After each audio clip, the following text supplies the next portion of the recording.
Welcome back, everyone. Yes, we're back at the studio. I am back. That means this show's going to be better than last week. We're going to talk about the Black Widow Sue, and we're going to talk about Masters of the Universe. Now, Brian, cue the intro.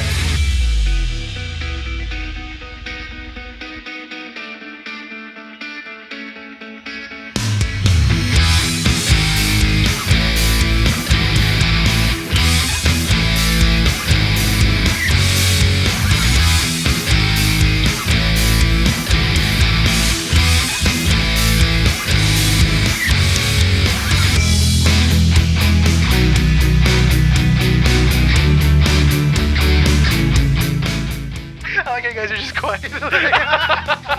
Rene chose my list. You gotta have to put that in there. A little bit. Okay. Alright. Oh, God. Alright. Coming to you for 1920 Philadelphia Street, Whittier, California. Coming from the heart of Uptown Whittier. This is Keeping Up with the Nerds. I'm your host, Rene. This is Brian. This is Nick. And welcome to the show, everyone. Issue 58. It's 58? 58. Oh, It's man. 58, yeah. Dang. You that's see Nick's crazy. face right now? I'll cut you. No, I actually, honestly, as you guys know, we're back here at the studio, and I'm back from my vacation, and I watched last week's episode. I have to say, it was a great episode. I was laughing. He says that now so Dude, you can have some mercy on him. Dude, that it was really funny because Brian was right in the very beginning of that episode that we weren't gonna get anywhere. Like we had when we started the episode, we literally had like 6 things that were on topic, and we were like, okay, let's see how far we get. We got to 2. We got to 2 things. I know. Well, it was hot. Yeah, that was another thing. It gets hot at Brian's house. Yeah, because the AC is so loud, guys, that the mic that Brian uses is very sensitive, but he needs to be that way because it's only one mic. Right. When you said that, I actually thought about it. That's not a bad podcasting mic because it has omnidirectional on there as well. So it's not just a cardio mic. Yeah. So if you actually planted that mic in like a room and it was like soundproof, Yeah, you had like maybe 4 people around that. it would be phenomenal. Yeah. And it's a $120 mic. Yeah, because I brought my mic too to see if we can do like 2 mics. Yeah, 2 mics at the same time. Yeah, his computer wasn't smart enough to do it. was like, so, No, because you know what? What it was is that like, in order for you to do that, basically for what I was looking at is if you connect 2 USB mics, one will register on the left ear, one would register on the right ear. Right. You would need a soundboard like that to make it work. You need the Alright. or like Yeah, an XLR essentially is what I think what they were looking for. yeah. So I'm like, yeah, I'm not about to spend $400 on something because like we that. got yet. it's not $400. I found it on Craigslist for like $100. An XLR? I mean, A working one? It looked kind of like this. Oh, no, I'm talking about the... In all fairness, it did not say. So, well, I'm just saying. It did not say whether it was working So just or not. $100 and bite the bullet then. It's a gamble. You're not a gambling man? You're not a gambling I man? passed Vegas on my way to Utah and I didn't stop. I kept going. He's like, I'm not taking chances, guys. It was funny because my friend, he's a little quick thing. My friend, every time we just like drove by, he doesn't have a gambling problem, but he likes to gamble. And he goes, ooh, a casino. He's all like, ooh, a casino. He's all, The minute that you say, ooh, a casino, it's a problem.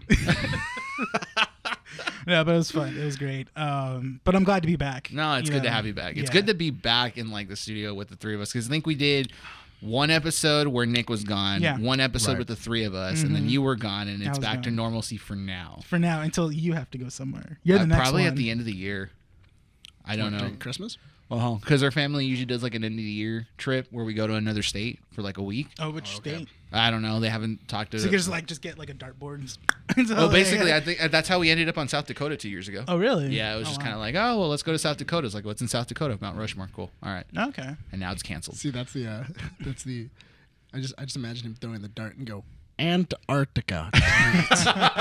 Let's go. Before who's we got the igloo? Before we continue on with the topics, just a reminder, guys, if you're listening to the audio platform version of this, we do have a YouTube channel where you can find the video version of us so you can see us online. Keeping Up with the Nerds on YouTube. Go ahead and subscribe there. We will be posting the videos and podcasts on there.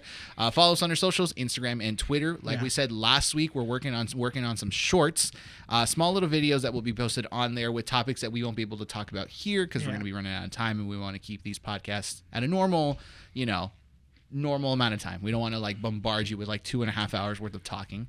And then we do have a website, keepingupwiththenerds.com, where you guys can get all the information, all the latest videos. If you guys want to know more about us, there's, pages on there, and we're going to be working on updating that website soon as well. So follow us on all those things, guys. We appreciate the support. 62 subs on YouTube. Yeah, I saw that. That's great. That's insane. And 130 on IG. Yeah. Yeah. Past 100 now. So I was I noticed his what was it? Your fiance's thing pops up on the Keeping Up with the Nerds Instagram. No, like the notifications. Yeah, like the notifications. So I saw you cooking. So when are you gonna start your OnlyPans? My only pans. the OnlyPans. Oh yeah, I saw that. Oh, so what were you cooking? What were you Mac cooking? and cheese. No, but then it's like I it was watched so, it. but it was so liquidy. It was so liquidy, but so good. But then there was nothing after that. I was like, wait, what? So what was he making? I honestly thought it was like a fondue. I thought too. I thought you were making like a fondue. Dude, you were just gonna fondue. No, it was and mac I and thought you were cheese. gonna like dip it in, It was mac and cheese. I was like, wait, are they just eating cheese? So, are they just gonna slurp that down? Just, like get a mug. Honestly, I was gonna have to have an intervention right now. But, Brian, you have to add things, right? Like no, you can't just how just dare add you? cheese. You could just eat cheese if you wanted to. No? No, you could. No. Have none of I you guys could. actually just eaten cheese off the block? How? Wait, hold on. Oh yeah. Yeah, exactly. Do you guys just eat cheese all the time? Yes. Are you lactose intolerant? No, it's not that I'm lactose intolerant. It's just that I like to have regular poops. Like, So Cheese hinders my ability to poop. so I've noticed that if you have too. enough of it, yes, it'll constipate you. Yes. I mean, he's not lying. Yes. I mean, but it's also cheese. I've noticed more people, It constipates you, but I mean, it's cheese. just take more cheese. That's how you solve that problem. Is cheese. So, do you guys know anyone that's lactose intolerant, or do you have any like a good amount of friends that are lactose intolerant? Yeah. How many would you say? A couple, like a handful. Yeah, same here with me. I am lactose intolerant. You are lactose intolerant. You But are. I don't care.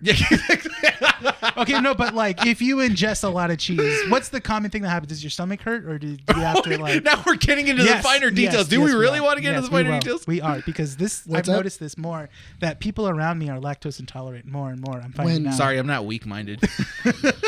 Sorry. Cheese will stay in me. Nothing will happen. See, I try doing that, and then immediately a stream of poo shoots out of me. and then I'm like, well, I wasn't that strong. because Mandy, we found out that Mandy's partially lactose intolerant. She doesn't have like what you have. Her stomach will just get upset though. Like Oh, man. she'll get like Keeping throwing Up up with the Nerds and presents the Poop Chronicles. No, you know what it honestly is? It's more of a like I have like cream or anything like that, like something really heavy. Okay, I was Heavy like, cream. you. Okay, I You misheard that. pervert. I misheard that. No, because Listen, this is a kid show. Okay, how dare you? Like, this is rated G. Okay? yeah, this is rated PG. PG. It's rated PG. Sometimes PG-13. Yeah, we just hit as far as maybe whatever the rating is in Yeah. Disney Plus. Yeah. Like, Hey, first off, poop jokes sell. So that's true. what was it? But no, at most, what really happens is that like if I like creamer in my coffee, Oh man. so it's Even that affects your lactose intolerance? dude, I will like if I drink creamer in my coffee, I'm gone for like 45 minutes. Oh, is that way you don't get whipped cream on anything from Starbucks too? Is right. I don't. Or you just don't like it. I don't like the consistency. Oh, okay. Like, cause it sticks to the top of your of your mouth. Oh, and it comes out like sandpaper? Yeah, I guess I know what you mean. yeah. And it's not. It's just not like. Oh, it has that like waxy coating Yeah, around your yeah, mouth. I know what yeah. you're talking That's what it about. is. Yeah, and yeah. you're like, and you kind of like, man, like it kind of just like makes your drink taste weird. Yeah. Like, afterwards, that's why I don't like getting. That's why I don't. But honestly, true, yeah. my stomach would just get messed up. And that's just heavy cream or just cream in general. No, that's like if I were to get like heavy cream, or if I'm eating like a lot of it, then like that'll happen. Like ice cream or something. Like Yeah, that. but the thing is that if I go to the restroom, I come back, it'll be fine. Like- Okay, so it like- doesn't affect you all day. I think I might be lactose intolerant, but I just really, really don't care. You don't want to. I don't want to be admit like- it. yeah, Yeah, you don't because I want- like my glass of milk. Like, you know, when I have like cookies or cake or something And then like you have that. to, and then you have to go to the restroom right after, right? No, I don't. like, but I yeah. just because like sometimes I drink an excessive amount of dairy, and it like affects me really I negatively. mean, I don't get those moments, but I will get like if I have a cup of milk one day, then the rest of the day I'm kind of just drinking milk for some reason because it's like So you super can cold. drink milk, right? I can drink milk. Okay, so I've never understood. I know. Why are we talking about milk? We're supposed to be talking about freaking Masters of the Universe and Scarlett Johansson. That's Here we are irrelevant right talking now. Come about on. lactose. This is actually good podcasting. You know what the funny? You know what's funny? It's a good conversation. It really is. So going back to the whole milk thing, I don't understand people that legitimately like have a hatred towards like milk. Like every time I say like, oh, I drink a glass of milk like it's water, they're like, oh, what's wrong with you? I'm like, dude, it's freaking normal. I actually used to date someone that did that, and What? then every she would go like, "Why are you drinking like milk. like are you a calf?" Oh yeah, I've been She- told that too. She Yeah. literally like looked at me one day when I poured myself a glass of milk. Yeah. And she was like, "Are you a calf?" And I'm like, "What?" And she's like, "Are you a baby cow?" Are you And I'm milk like, shaming me right now? Yeah, and I was like, yeah, and I'm like, no, but is this a fat joke? And then all of a sudden, Excuse me. and what was it? And And that was the last we heard of her. Because fat shaming, that costs extra to do to me. it's another $50. Right? It's another $50. Okay, let's move on. It's the. Is that it? Are we done with the whole dairy talk? No, so is that scene from Beer Fest? Like walks up, it's $2 to fat shame me, $2 to fat shaming. $5 to watch me nerd drink, shame me. $5 to make me drink milk, $10 to make me you watch drink- So, to make me hang watch on. while you drink milk. So let me ask this: Yeah. Are we in agreement that milk isn't as terrible as people make it out No, to seem? but technically No. I mean, I can see because technically we're not supposed to ingest milk. Actually, Says the thing. who? Says I guess people of the God? world. No, I it's- challenge him. No, it's heretically, it's not in because we come from a Hispanic descent. It's not in our diet. It's not in our diet. So our grandfathers say no to dairy. They didn't drink dairy as regularly as we do. No. They don't tell me what to do. So but it's in Why your do we think genes. we have horchata? Rice milk? Or it's rice milk. Screw that. I want milk from cows. No one's gonna tell me not to drink milk. Are you trying to hate on horchata because we're about to fight? No, I'm not hating on horchata. Sounded like a fight. I'm not. I'm just saying that I'm choosing Those not to hands. just Sounds listen. like you were throwing down. You- Sound like you were about to get I'm someone's not hands. hating on horchata. I'm just saying that no one should tell me what I can and can't drink. That's all it is. Okay, then drink this poison. Will do, buddy. All right. Drink this rat poison shake. I will drink my milk. Don't drink as that, I dare Brian. please. It will kill you. I'll do whatever I want. I just want you to go. It's rat poison shake, and then him go. But like, what's in it? Like, All right, but how much? I know, but can I drink this? Like I can have like a little, right? Yeah. No, don't drink it. You don't control me. It's like what's in it though. Speaking of control and destiny, Masters of the Universe. Yes. Hey. So, yeah. Going into Masters of the Universe, you guys, Brian, you saw it first. Brian was the first one. And I then- was he set was- dead he was and in, ready. I was like, Kevin Smith, come at me. I mean, I was gonna watch it, but then no, you weren't. Okay. Well, That's not how the story went. Okay, but that's not what what? you told me today. But no, Dude, but no. literally, why would you call him out in the middle of a podcast? Because you didn't let me argue about the whole thing about not me drinking, letting people. Or what was it again? You don't even remember? You don't even Allowing me remember. not to drink milk. Yeah, That's what got. I'm still fired up. I love you and I have energy drinks, but Brian's fine. And what fired him up was not telling him he shouldn't be drinking milk. Says who I can't drink milk. My ancestors. Get me back in time so I can go give them calves. So when Raise your cows. okay. So Produce your milk. as I was saying, let me finish. Hold on. Sorry. See, this is how I felt. I was going to watch Masters of the Universe not right away, but until Brian messaged me after he said it, saying, "Hey, Rene, you need to watch Masters of the Universe." That's not how the conversation went. okay. Okay. That's because I Hold was on. being nice to you. Hey, first off, Then you weren't even nice. No. first off, you know what? Look at Rene. Okay. He's look at that cute face. I believe him. You Now look can at believe you. him. Now look at you. You're just angry. Yeah, I am. The I epitome don't- of anger. You are the god They of call anger. me still Bruce love you, Banner. Brian. At this point, I'm you're Bruce Banner on the outside, Hulk on the inside. No, dude, you're That's Hulk on the outside, yeah, Hulk on the inside. and Hulk in the Hulk inside. on the outside, abomination on the inside. Oh god, Yeah. the things milk has done to you. And so anyway, but yeah, how'd you like it? Oh, Like, overall, I mean, like, I watched the first episode. And it was actually really good. And I liked how it ended. And then I just kept going after that. I was like, okay, let's see where this goes. So I didn't know it was getting backlash. We jumped straight into this topic. Yeah. So just for our listeners that are not aware, Kevin Smith is the front runner, the producer, showrunner, and writer of the new iteration of Masters of the Universe, which is a Netflix animated show that's on there. That's based off the 1980s cartoon He-Man and Masters of the Universe. Yes. Right. Like you said, I was pretty excited for it. You were excited for it, but I don't think you were willing to watch it day of release, like then and there. It wasn't. No, that wasn't it at all.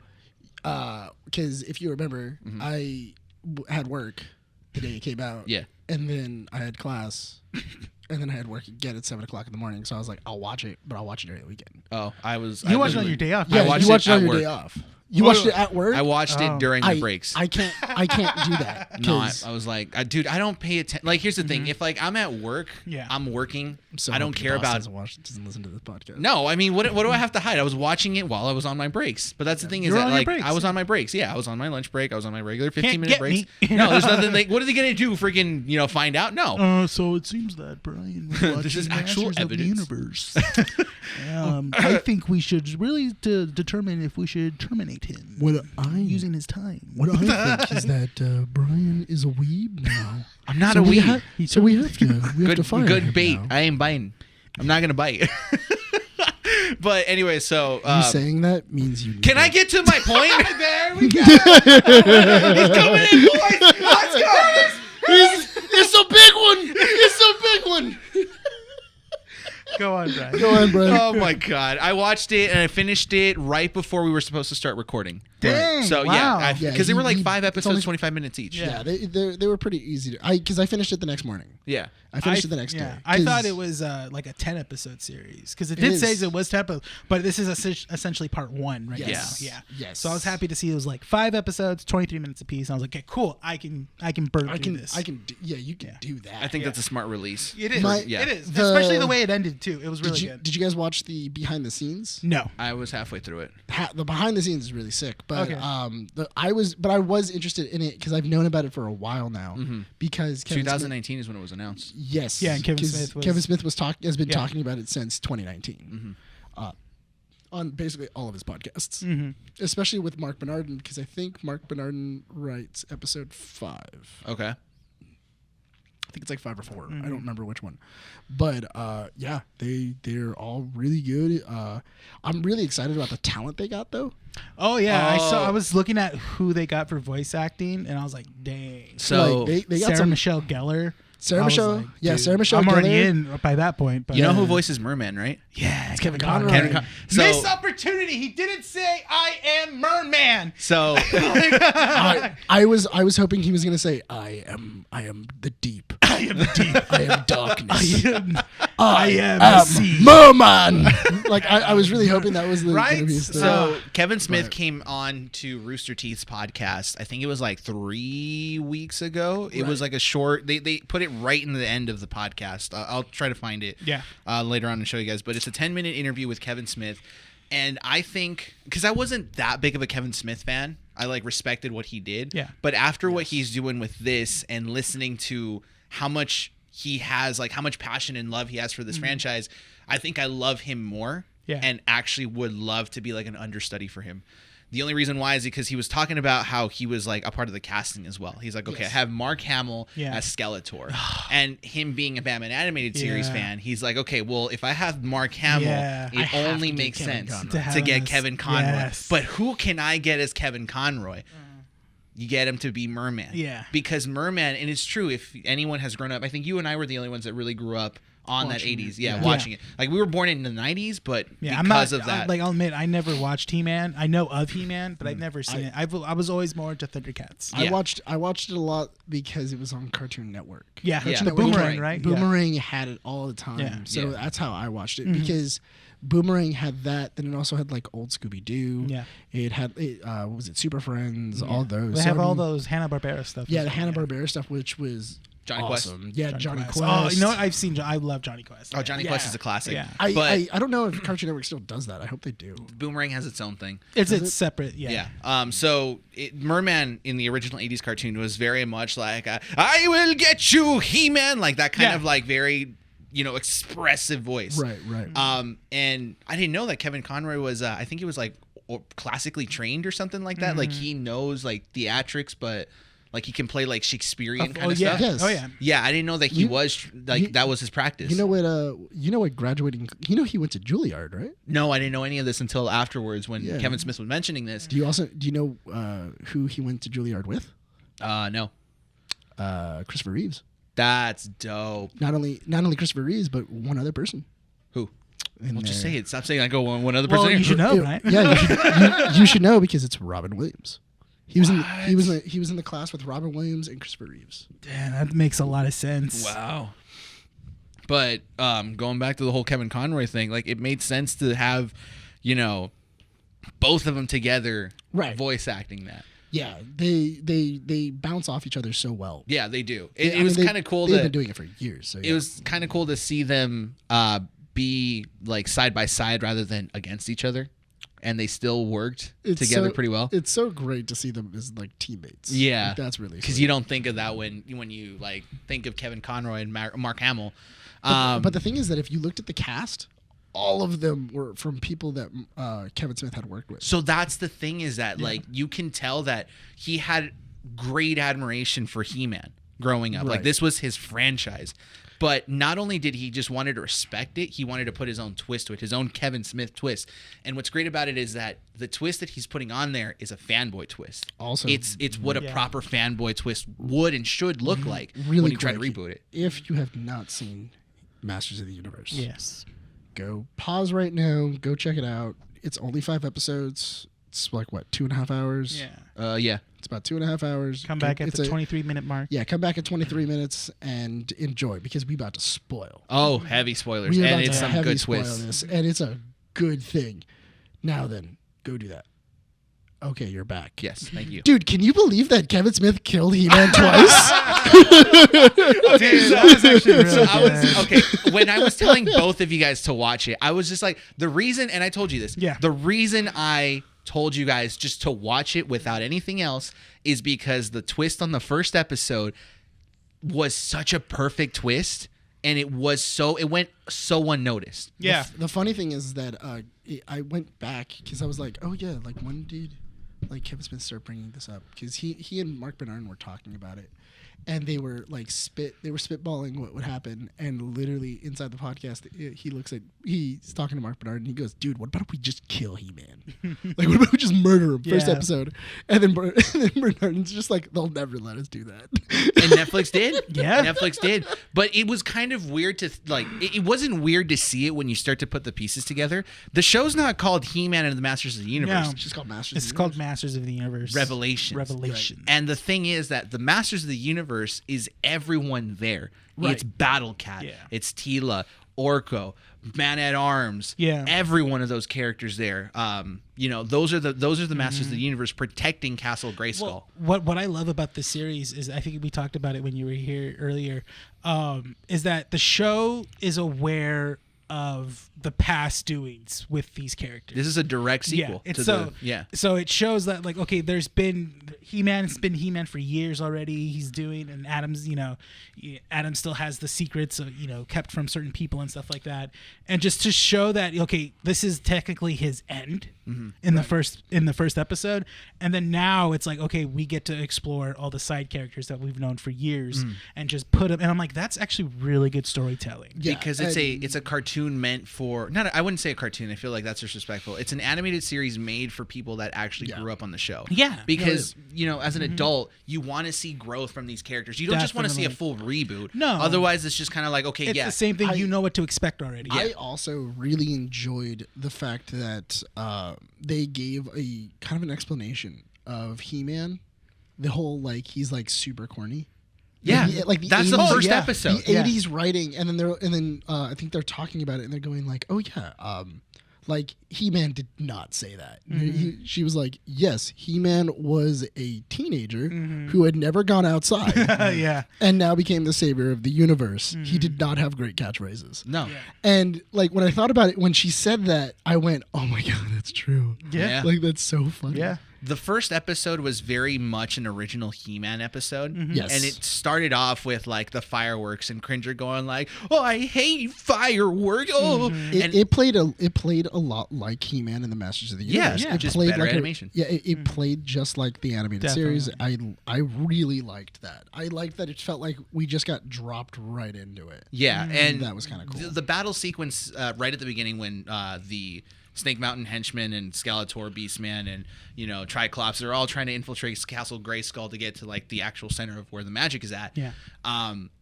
That all felt very original. What are you laughing at? Sorry, I was thinking about I was thinking about Robot Chicken. Sorry. Oh, the robot chicken stuff. That's the thing. I was honestly, thinking about the Robot Chicken stuff. Sorry. Honestly, that's how I got my He-Man stuff was through Robot Chicken. Okay. I thought it yeah, was, but it's also very pop culture-y. Like, there's still a lot of references that are out there. Yeah, I couldn't help but remember the one where He-Man threatens to violate Skeletor because he's tired of him breaking into Castle Grayskull, and then I think it was like who's the guy that's protecting Evelyn? Oh, Beastman. Yeah, Beastman comes up behind him and stabs him, and then like he kills He-Man, and he's just like, "Oh my God, what did you do?" And he's like, "He's He-Man. I thought he was gonna dodge it." I wonder if they're gonna like reference any of that Robot Chicken stuff. I don't think so. Oh, they'd be great if Kevin. It would be funny. Yeah. I think it would be. I think instead of referencing it, I think having like Seth Green and them like doing a voice would be a lot. That'd be better. That fun would be fun. because the show is very self-aware in that sense. Yes. Like again, it goes full on He-Man original episode up until they kill Mossman. When they kill him, that's when you're like, this isn't the show that we grew up on. This isn't like the original He-Man. Yeah. There is death.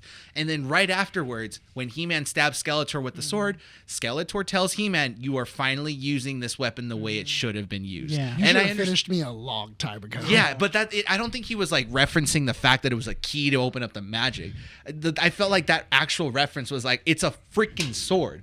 Stab and cut people with it. You're supposed to like Yeah. kill people with a sword. But according to Kevin Smith, it was not only because like they were trying to keep it family friendly in the original cartoon. It was because it was a lot harder to draw, animation for that at that time. Yeah. Right. That's why a lot of like the He-Man action was like he picked them up and squeezed them, or he like threw them over and stuff like that. Well, That was easier to animate. Not only that, but also Hanna-Barbera there was a lot of like different things where you weren't allowed to, for one, hurt people. You weren't allowed to like show blood. You weren't allowed to do. That's why there's like a lot of like things of like Superman always using his laser vision for like utility. Yeah. It's never to like hurt somebody. You or can't do cool anything like breath that. or something. Yeah, or like Batman even like his grappling gun, like they had to replace it where it like legitimately looks like he's like throwing a grappling and everything else.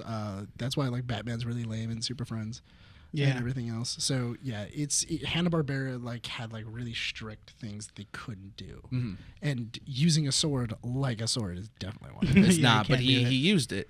Going into episodes 2, 3, and 4, we get more character development from characters that I don't think were necessarily pretty like explained in the original show. Yeah. I actually really enjoyed Tiffany Smith. Tiffany Smith is Tiffany Smith plays the newer character, the character that's with Sarah Michelle Gellar, with Tila's companion. Tila's companion. Yeah.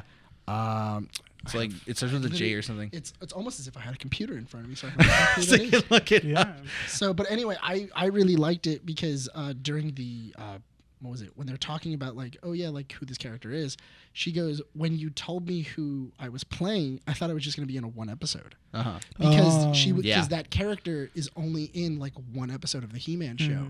And then she goes, I didn't really think about it, and then when I came in and you told me what was going to happen, I thought it was so interesting that you basically took a character that no one really knew about. She was only in one episode, and then went, okay, cool. Like, she has a lot of lore inside of it, so let's go ahead and just use her as the new person. The person, Andrea. Yeah, the person that gets Andrea. to nerd out for Yeah. everything, where it's like, oh yeah, like look at He-Man, oh look at these people, is that Castle Grayskull? And that was really cool. Like I really thought that was an ingenious way of kind of going like, okay, how do I introduce new audiences? Well, to that's this? the thing is that Kevin Smith really took the time to like sell you these characters. Like Right. when you think about the original He-Man cartoon, Man-at-Arms was a very popular, very you know, front character. Yeah. Like he Right. was, you know, he was the like cool second. one. He was like second to He. Yeah, he was cool. The man in the green suit with that bucket helmet, and he's got weapons He's got and all stuff. all the yeah. He was gizmos. He's the guy that always. But I thought that was funny that they called back to that trope of, yeah, Man-at-Arms just is like the guy that like He-Man goes in and goes like, I'll save everybody, and then Man-at-Arms just like shows up out of nowhere and saves He-Man. Yeah, exactly. And it's like yes, He-Man, I knew that you would need my help. And it's like, oh, okay, like that's so great. He knows. It's so great. Yeah, he knew what it was. Battle Cat. Like, think about like, okay, we know that He-Man originally was created in a way to kind of just sell toys. It was a marketing ploy in a way. It was good. It was a good show, but it was, you know, toys. The toy line was where it was at, right? Okay, name your 3 action figures that you would have gotten as a kid if you wanted to get He-Man action figures. He-Man being one of them. So He-Man. name 3 more. Skeletor. Okay. Cringer, Battle Cat. But the problem is that back in the day they didn't have a Cringer. They had did. Battle Cat, didn't they? They just had Battle Cat. But Yeah. the thing is that if you wanted to like go like, oh yeah, and you wanted to play like from there, you always had Battle Cat. Uh-huh. It You was couldn't. never- Well, I mean, that was like where most of it was at. You wouldn't even sell like people wouldn't even buy like Orko like No, action figures and yeah. stuff. It was Well, like because- Battle Cat, Man-at-Arms, He-Man, and Skeletor. But when you went into, I thought it was really good because I think it's like episode 4. Uh-huh. It's like episode 4 when they really go into Orko's past and they start really talking about Orko and the fact that like he's, you know, like he knows he's bad. Like I know that I'm like it's mainly because I don't believe in myself. Yeah. Like this is the reason why my magic always seems to fail. Is because I have no like self-confidence. And the idea that Orko can then just display some of the greatest magic that even Evil Lyn is like, wow. Like, Yeah. He took that on by himself. There were characters in the show that he gave new light to. Exactly. Teela is like the main girl. Like, yes, she was the one. She was like the love interest to Adam and He-Man in the original cartoon. Yeah. Now she's like the main character. And I think what's really cool is in that interview with Rooster Teeth, he was saying that the animation studio, what is it called? With the animation studio that Netflix has, they made a Blood of Zeus and the Castlevania series. Oh yeah. So he was talking about how they based Teela off of, in terms of like how they, you know, designed her in the aspects of Korra. Because a lot of things that were kind of drawn like for, It's you know, literally like, called Netflix animation. no, it was something else. That's What's the studio that worked on, well, look at the studio that worked on Masters of the Universe Revelations. So, you know, Netflix animation. Netflix Animation Studios. Don't know what to say, Brian. But he said something that was really interesting was that like before Legend of Korra, a lot of like, I want to put this in like sensitively as possible. A lot of female protagonists who were like the heroes didn't have that kind of like muscular body. Yeah. That still maintained a little bit of feminism. Like you can tell that they were female, but they were like strong and can hold themselves together. So I think I know what you're getting from or going towards because like. What's her name? Teela, right? Yeah. She's shown to be a strong character. Like she has some sort of like physical limitations. Like she does have some muscles, but not like it's like big or anything. But to the point where you know she looks very athletic and she can do what she can do. wield a 25-pound sword like Yeah. Kevin Smith was saying. Basically. Yeah, and that's the thing is that the weapon she uses throughout the entire series is this like pole thing that can turn into a sword, into a grappling hook, into a pole. It was like it's a multi-tool essentially, that and was she really could cool. like fight and keep her own grip and you know do all these crazy things, and you can tell that this is a strong character. Yeah. I won't even say that I'm looking at her just like a female character. This is a strong hero. She can hold her a own. strong heroine. You know. It's called Powerhouse Animated. Thank you, Powerhouse Powerhouse Animation. Okay. And something else that Kevin Smith said in that interview that really stuck with me is that apparently Powerhouse Animation is comprised of very young animators. Oh, really? Wow. Yeah. So a lot of them, when they took on this project, didn't have that knowledge of like what He-Man was, like what the original cartoon was. Wow. So they had to research it to kind of get an understanding of what was going on. And again, I really wish that Kevin Smith would listen to this podcast because I have something to say to him, like personally, if I ever get to meet him, because this is actually a very inspirational thing he said. He said what these animators lacked in, experience of knowing these sorts of things, they had, or what you lack in experience, they have in passion. Right. And it's such a great quote to say because 100% right. These guys took on the work of Masters of the Universe, not knowing what the original cartoon was like or anything. They just based it off like a one-watch run to try to get an idea of what was going on, and then they made this. So if you grew up watching this show in the 80s or in the 90s because your dad or your parents, whoever it is, showed you this, and now you're watching this, you're going to love this show. Right. And Powerhouse Animations did a phenomenal job, great job. in It looks animation. beautiful. Yeah, I won't even say that it was better than Castlevania. I think it's like just a bit better. They animated it differently. They did. It's not the same thing. Castlevania and that's why, because he was trying to compare two different kind of like contrast of animation. Like you have He-Man or Masters of the Universe that uses different color palettes than Castlevania does. It's an entirely different art style. Yeah, even what is it? Blood of Zeus was completely different. Yeah, which is cool. That shows that they're not just rehashing. They see what the story is and they go off of what the vibe is. Exactly. Yes. That shows how great of an animation studio that they are. But the thing is that it's also. But that also goes into this whole thing of Kevin Smith did really well because as the showrunner, he kind of called the shots. Yeah, he did. Of course. Yeah. But the thing is that he will always, because Kevin Smith does this all the time, because he did it when he was doing Supergirl or when he was doing The Flash. Yeah. He did like one of like the best episodes of The Flash, and everybody was like, "Wow, Kevin Smith did an amazing job on The Flash." And then and then he just went, "I didn't do anything. Like I was there and just went, yeah, point the camera that way." Yeah. He goes, "These guys do it every day." He really knows how to like pump up the crew and try to like not take any credit for it. But honestly, he deserves a lot of credit. Well, because he's having a vision. He's doing it out of passion. Like that's the thing, is that I think most of I kind of have a feeling that people forget that passion sells. If you really do love something that you're doing, you're going to do a good job at it, a great job. Kevin Smith is probably, over the years, has kind of like refined that ideology. Yeah. Where like, not only does passion sell, but passion works. You really love something, you're going to put your, A++ work in there. Yeah. Masters of the Universe is probably his best work yet. And I can't wait to see what Clerks 3 is going to be like then. Yeah. Because I think he went down last week to start filming. Yeah. And I saw the table read that he Same had done here. in his house. Yeah. He posted a table read with like Brian O'Halloran and everybody else. So cool. And which is interesting because like Harley Quinn Smith is going to be in it. I didn't know who is Harley Quinn Smith playing in this? I can't believe that's his daughter's name. Oh yeah. She played. Who was she playing? She was in also Jay and Silent Bob reboot. She was also. She was in Jay there. and Silent Bob. Yeah, and what she played in the reboot, it was I think she played like Jay's kid. She plays Jay's kid. So I don't know if they're rehashing that in the new Clerks 3 because Kevin Smith likes to kind of like connect everything a little bit here now and then.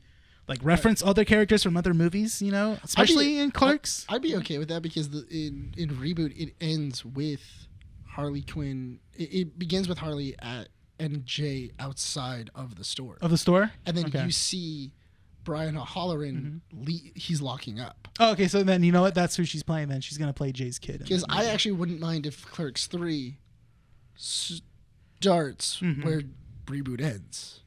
I know that it's going to do that, and then it's going to take events that happen in 2, because Rosario Dawson's supposed to be in the 3rd. Rosario Dawson is in this movie. Yes. So. Question. Yeah. But she's also filming Ahsoka at the same time. That's the thing. So that's what's hard. Yeah. It'll work. I'm sure if Disney likes to take up all James, their actors' time. If LeBron James took the time away from the NBA during a finals playoff to film, dude, he was behind freaking Space Jam. Dude, he was do behind this. green screen, just going for like half that movie. Question for you guys. Where is his comic book store? What? Doesn't he have one? It's in Newbank, it's New Jersey. New right? Jersey. It's in Newbank, New Jersey. Road trip. I'm down. I think they closed the original one. It's still in New Jersey, but I think it's like down the street. But the original one closed. It's still called the Secret Stash, though, right? It's still the Secret Stash, Yeah. but the one that was on Comic Book Men, that's that one. That Yeah. one's closed. Yeah, we knew. Oh, gee, I like that show. I kind of liked it. I hate how people came in and compared it to this store to that. So that's why I was like, I don't like Wait, it. what? What did they compare? People would come in and like, oh, this is just like how it is on Comic Book Man. I'm like, okay. But that was completely different. It was, No. yeah. It's also a set. Like they added stuff because I it was. freaking love when a people TV are show. like, And then I also don't just shoot a like TV Big show Bang here. too. Big Bang. Oh man, this is how it is like on the Big Bang. I'm like, okay. Like, I've never. there's really no been Sheldon here. I'm like, Never been a big fan of the Big Bang Theory. same here. I loved think it. I'm the only one that Well, likes it. okay, I will admit, I like the first 4 seasons, and then when Penny and Leonard finally became an item, that's when the show kind of tanked a bit, because it was like, oh, okay, because I always liked the whole like back and forth, We Leonard talked would- about yeah. why you didn't like it. Yeah. It was because it So- was too easy. So you, to, so you liked it when you weren't sure they were gonna bang. Yeah. Then after they started banging, he was It like, was the, "Oh, yeah. I'm done." Then that became the liked Big the Bang. tease. Yeah, Yeah. You like the tease. But I didn't any- mind it. Eh, But didn't mind but it. anyway, back to the reason why I was really interested in it is because if you look at the cast, a lot of them are Kevin Smith nowadays does not he doesn't shy away of going like, I've made a lot of contacts Yeah. through podcasting and Oh, doing other no. things, Oh yeah. and I'm going to pull every string possible That he's like to Quentin get the Tarantino. cast. Yeah. He's to like get the cast. Tarantino. I He's want. no. Don't say he's a Quentin Tarantino, because Quentin Tarantino's a freak. Okay, Kevin Smith is like, but they both No. reuse actors they've used in past movies Yeah. or inner contact with as well, Well, too. yes, that's Well, fine. no, Like because- Edgar Wright and Simon Pegg. Yeah. Yeah, so it's no. no, because- use the Edgar Wright analogy. Oh my don't, God! No, Just because you don't want to say Quentin. You don't no, wanna put because him in the it's such a same weird. link Because as that's Quentin? the thing. I don't want. No. The Quentin Tarantino's a freak. Okay, I don't want to say Kevin Smith is a freak. What? Some of the best freaks in Hollywood are the best, like, No! people. That's the thing. What do you mean, no? What? Mom, Dad, why are we yelling? No, this is like you just—that's all your personal beliefs that That you're is pushing. my personal beliefs. I'm just you got saying, a problem with that? No, I'm just saying, like, don't say that it's not because of your personal beliefs. Like, No. I will- Nick's over here on the sideline going like, Yeah. oh, this is fun from my side over here when I'm not the one arguing with Brian. You know what? Actually, yeah, it is. It actually kind of so is. see, now you know why I have a fun time when you, Yeah. when you and Brian get when- into when it. you Welcome to just- the hot seat, buddy. I actually didn't know that. That's okay. That's interesting. What? Okay. So, because if you look at like a lot of like the actors that he got, like He-Man Yeah. is the actor's name is Chris Wood. Yes. And the reason why Kevin Smith and him worked together is because they were working together on Supergirl, because he was Superboy. Oh, that's right. Mark Hamill and Kevin Conroy because of Fat Man on Batman. Lena Headey, I think from Comic-Con, because he interviewed Lena Headey Yes. and also Liam Which Cunningham. that was a great casting for Evil Evil Lynn. Lynn? Yes. That is Loved a her. solid one. I did not know that Justin Long was Roboto. Yeah, you know what? Okay, What? so I did not know that. I didn't notice that until like he was talking more and more, and I was like, "Why does that sound like Justin Long?" 'Cause And I it looked is behind him. Justin Yeah, Long. it is Justin Long. Henry Rollins as Triclops. Yeah. Which Who's is Cringer was Cringer. Cringer is Stephen Root. yeah. Yeah. Stephen Root. But also they had Kevin Michael Richardson Mm-hmm. as Beastman. Yeah, I took that That's right away. I was that's like, yeah. solid. And then of course Muse as Stinker. Yeah. I loved how he got Tony Todd to do the voice of the what's his name? The guy that was in Hell. That was after Tila. Hang on one second. I forgot his name. Something. You said Tony Todd. Right? Tony Todd. Yeah, he was in one episode. He was towards the bottom. Dark something. Tony isn't it? Todd. Scareglow. Scareglow, which I love that name, by the way. Well, the thing is that what they also did is like Stinkor and Scareglow, they were never in the original animated series, but they were toys that were made for them. Okay. So they were toys of villains that were made, and then they were like, oh, well, why don't we just Put him in the show. Yeah, like why don't we go into the toy box and just Yeah. like throw them randomly into the show? And people who have had these action figures and they've never been put on screen would be like, oh, dude, that's Stinkor, like that's awesome, and everything else, and they'd be really excited about it. In That's which cool. it's such a genius idea. It's a genius idea about it. Yeah. And then Alan Oppenheimer as Mossman, which is a great way of bringing back the original Skeletor. Also, who voiced Man of Ours was the actor that you're played right. Sir What? Devros from Sir Game of Davos. Thrones. Yeah. I was like, yes. I love Liam that Cunningham, voice. Yeah, he's so good. But 'Cause, Alan Oppenheimer is a great way of like going like, cool, let's bring back the old Skeletor, and Going from evil to like protector of Grayskull. Yeah, that's like cool. that's an interesting idea. Oh, you know that Kevin Smith was just like yeah. rubbing hands, going like, "Yup." Oh, I thought you were going to say he was rubbing something else while he was No. doing it. But I loved how they even reference, or not reference, but constantly say like, wait, so why is it called Castle Grayskull? It's not even gray. It's like they're like Well, because they were trying to like set up like a bunch of like questions that you'd have as a kid. Like, Yeah, it's the some of the thing. stuff is like, because that's the thing is like they even did that with Evil Lynn's name. Yeah. It's like, oh, my name like is Evil Lynn, but I wasn't born evil or something Yeah. like that. Or like I added the evil to it. Yeah. And everything else. or She- Orko. Which one was Eilina? Yeah. Don't Who was- mention Orko. Who was Rest in Eilina? peace, bud. Let me see. Hold on, I Eilina have it was on which my- character? Let's see. Dude, I love Orko now. Because that was Orko's pretty dope. that was who Kevin Smith's daughter played. She Oh, played really? She played Eilina. Yeah, she was in there for like an episode. Yeah, it was only one episode. Phil Lamar played Hero.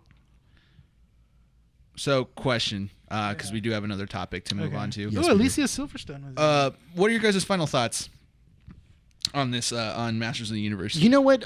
Just really quickly, I wanted to go over the controversy that it was kind of going through because people. Do we really? The only oh, yeah. hold on. The only reason I Yeah. wanted. The only reason Just I a little wanted. The only reason I wanted to touch on it is because I feel like people are going after this show falsely. Ugh, well, they're stupid. Yeah, because honestly, I feel like people looked at it and they were like, "Oh, it's Masters of the Universe. It's No. gonna be a He-Man show." And then just because He-Man's not in it, they're like, "This show's dumb. Show's dumb." Yeah, He-Man- I feel you can easily pick out. Like, I have fans of He-Man that come in at the store, and I haven't talked to them since, but I could tell that if they watch this show, they would fall into that category really, Of like, hating it because. but it's 'cause That's He-Man- another thing. Yeah. Well, I mean, because that's Brian's like, I'm not even going to say anything I because will it's let- going to I- become a just 40-minute. give me I my will- chance to talk. Give me my chance to I talk. will. and I'll I will let know. you. I will let you all know that we have a group chat for the podcast. Yeah.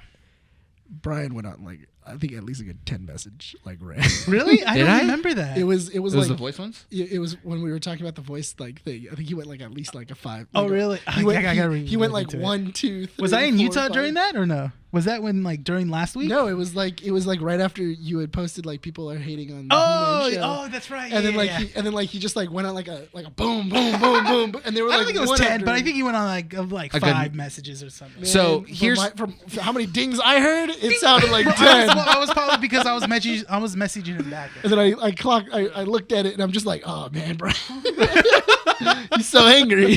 He's so upset. So here's my take on this. Okay, here's my take. Yeah, you And- go first. Yeah, and I'm just gonna leave it at this. Let's see how much time we got. Okay, yeah, you got time. Go Yeah, ahead. so yeah, and the You guys soup got thing 15 with minutes. Scarlett Johansson is going to be a quick one, anyways. So Yeah. Yeah. here's my thing: if you hate this because it's not like the original He-Man show, then you got to revisit the original He-Man show and tell yourselves, hey, you know what?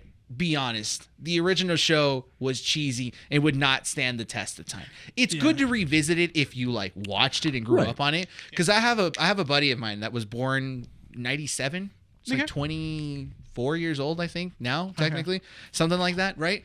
He's never seen the original show, but when I told him to go watch this and he fell in love with it. Now he wants to go revisit that original show. And I tell him you got to be very careful with it because it is a very, very cheesy show. It's very episodic and it isn't. Honestly, I you went know- back. I went back to go Yeah. see it, but I love the cheese on it. Yeah, that's you gotta. It's a special thing. Yeah. I understand that, but as an adult, you have to understand that a reboot or a kind of a continuation of a cheesy show and keeping it cheesy is not going to sell. Case in point, I know you haven't seen it. Have you seen it? Mystery Incorporated, the Scooby Doo series. Yes. Okay, Yeah. Mystery Incorporated is insane. it's good though, right? It is if Scooby Doo met Riverdale. Yes. So the reason, and I'm telling That's you to like watch I it. have That's to the watch easiest it. way for me to Yeah. explain that show. So No, that's like a good selling point. Yeah, Yes. because a lot of Scooby-Doo iterations. I grew up on Scooby-Doo. I grew up. Oh my god, I can't believe I grew up on a lot of like these kinds of cartoons. Scooby-Doo for me, every time a new iteration were to come out, huh? Just Hanna-Barbera. Just Hanna-Barbera. See, the thing is that like for me to watch those shows, I would have to get cable as a kid. I never had cable. I just watched whatever local networks were on. Channel 5 sometimes had them. Channel which one? The WB had it. Really? Yeah, they I had never them catched it during rerunning, those but like times then. right after Saturday morning cartoons for like an hour. See, or that's two. when I would There tune was, out like, after Saturday morning After cartoons. Saturday morning cartoons, then Hanna-Barbera used to start playing. Yeah, And for then like an see- hour or two. Yeah, it was like See, an hour or two. I would watch like Brave Star, He-Man, Johnny Quest was on there. I would watch Johnny Scooby-Doo. Quest. Superman. Oh, which one? Super Friends. I think for me, so then really quick, my like Saturday morning rituals would be basically watch Fox Kids or ABC Kids and stuff like that. No, you're wrong. It was before Saturday morning cartoons. Oh, I got it after. I remember getting it before because after on WB it was baseball.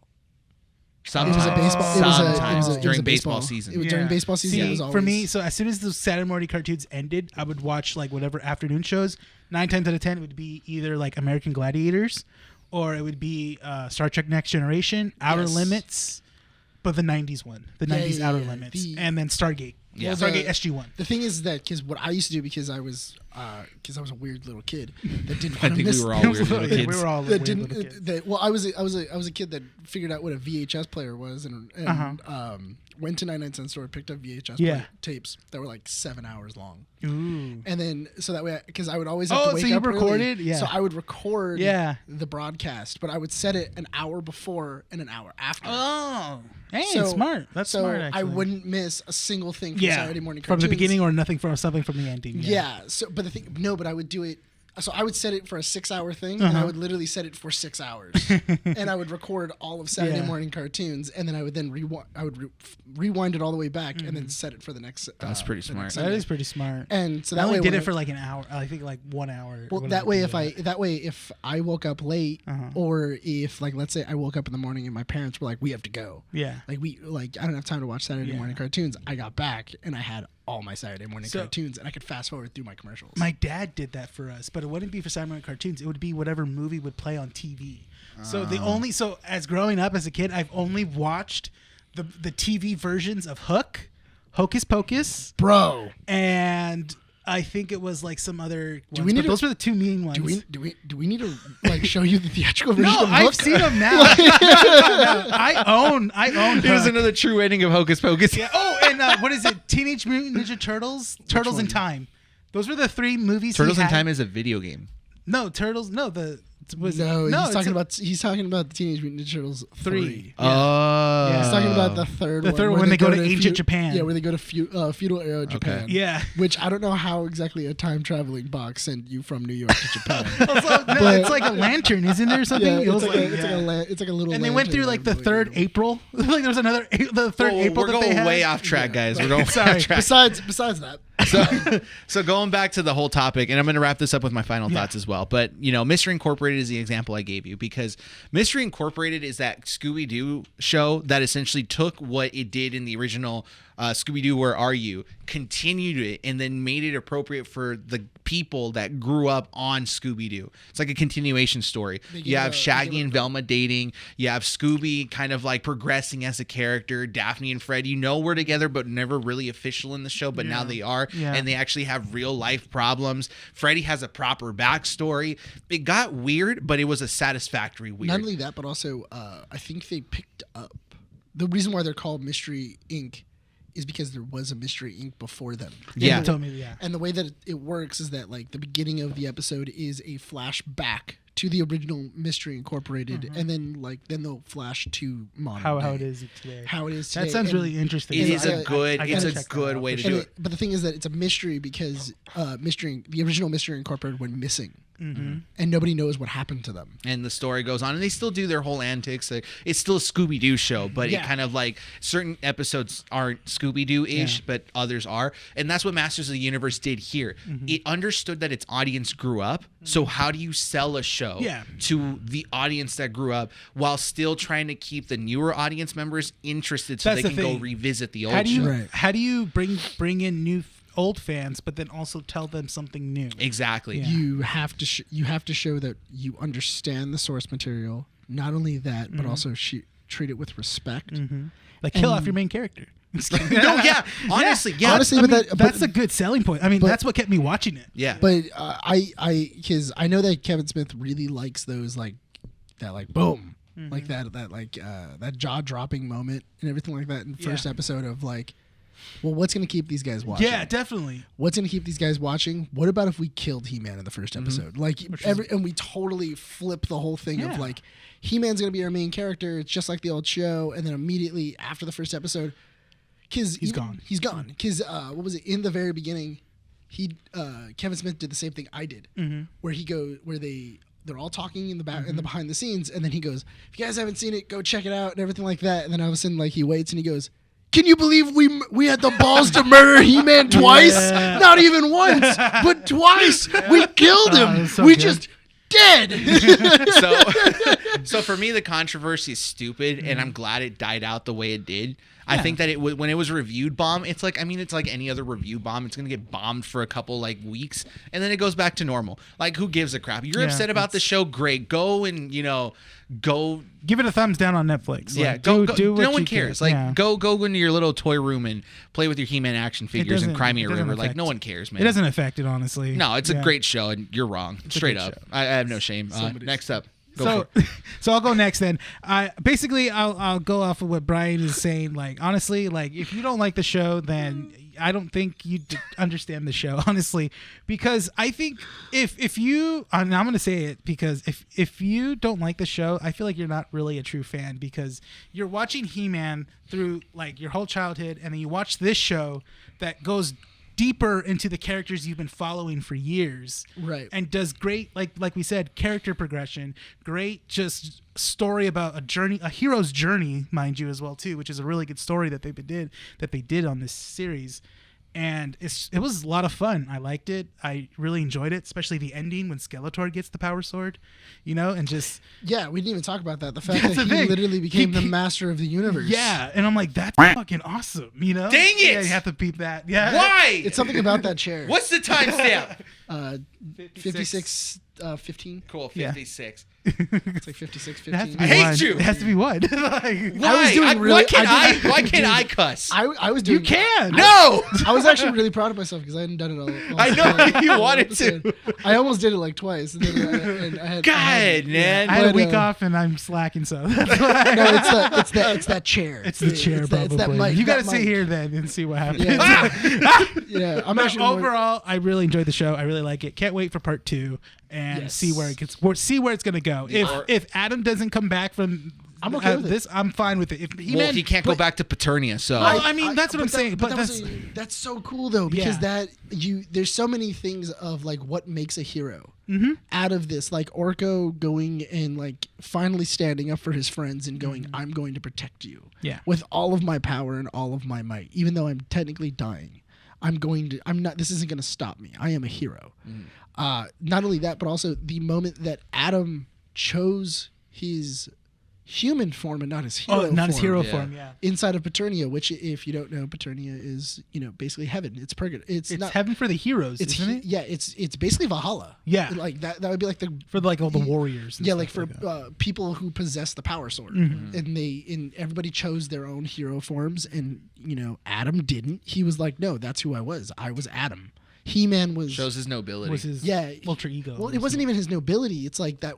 I never saw myself as He-Man, Which shows what kind of character he is. yeah, I never saw myself as He-Man. I was always Adam. Like people referred to me as He-Man, and I had the power and everything like that. But I never saw myself as He-Man. Like that's me, and I thought that was so interesting. The idea of that, and the idea of like, oh yeah, I'm going to give up eternal life. I'm going to give up, my youth. I'm going to give up. I'm down to go back down, and if I die, I die. And that's interesting. I think if you're hating on this show, you didn't watch it. No, it's not. I think 100%. I think if you're hating on the show, I feel like you read a column saying that which they killed He-Man in the first episode, and you're hating on it, and you're not even giving it a chance. You know what you just reminded me of? What? As soon as they kill off He-Man in the first episode, I could imagine. Remember that video, the YouTube video where he's like, "It's the Wicked Witch of the East, bro," or something like. I could just imagine a dude was like, "You killed He-Man? What do you mean you killed him?" I feel like you are Adam Sandler watching He-Man right now. You killed He-Man, man! What the heck, dude? That's not right. But, He's literally the master of the universe. But the thing is that I also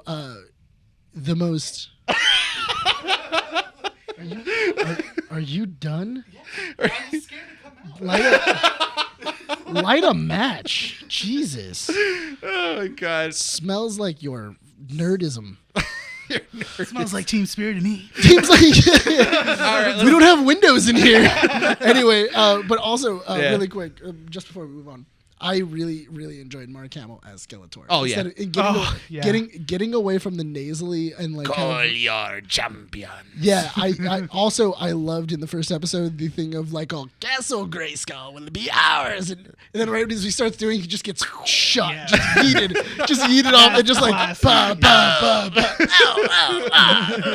And I was like, oh, dude, this is somebody who understands He-Man. It's so cheesy. It's funny how Skeletor was always treated in the old series, just like he wasn't taken seriously at all. Like He's a freaking skeleton. He's a skeleton. Yeah. Muscular skeleton. He's like a buff skeleton. But it's such a change from that scene to the final scene of like him going like, I have the and like the spear goes through his chest, and then you just see Skeletor and he's like, no, I have the power, and like he steals the power. So I was like, what is going on? I'll be honest, that was like those two jaw-dropping moments just made the entire show for me. Like, okay, they kill He-Man and he's dead, and I'm just like, oh, cool, they brought him back. Okay, he's back. Great. He's not coming to Preternia. Second part of the show, we're doing it right. Well, go ahead. The thing was, okay, when you watch the show, don't you go like, by the power of grace? Don't you do that whole thing? Oh, I do. I do.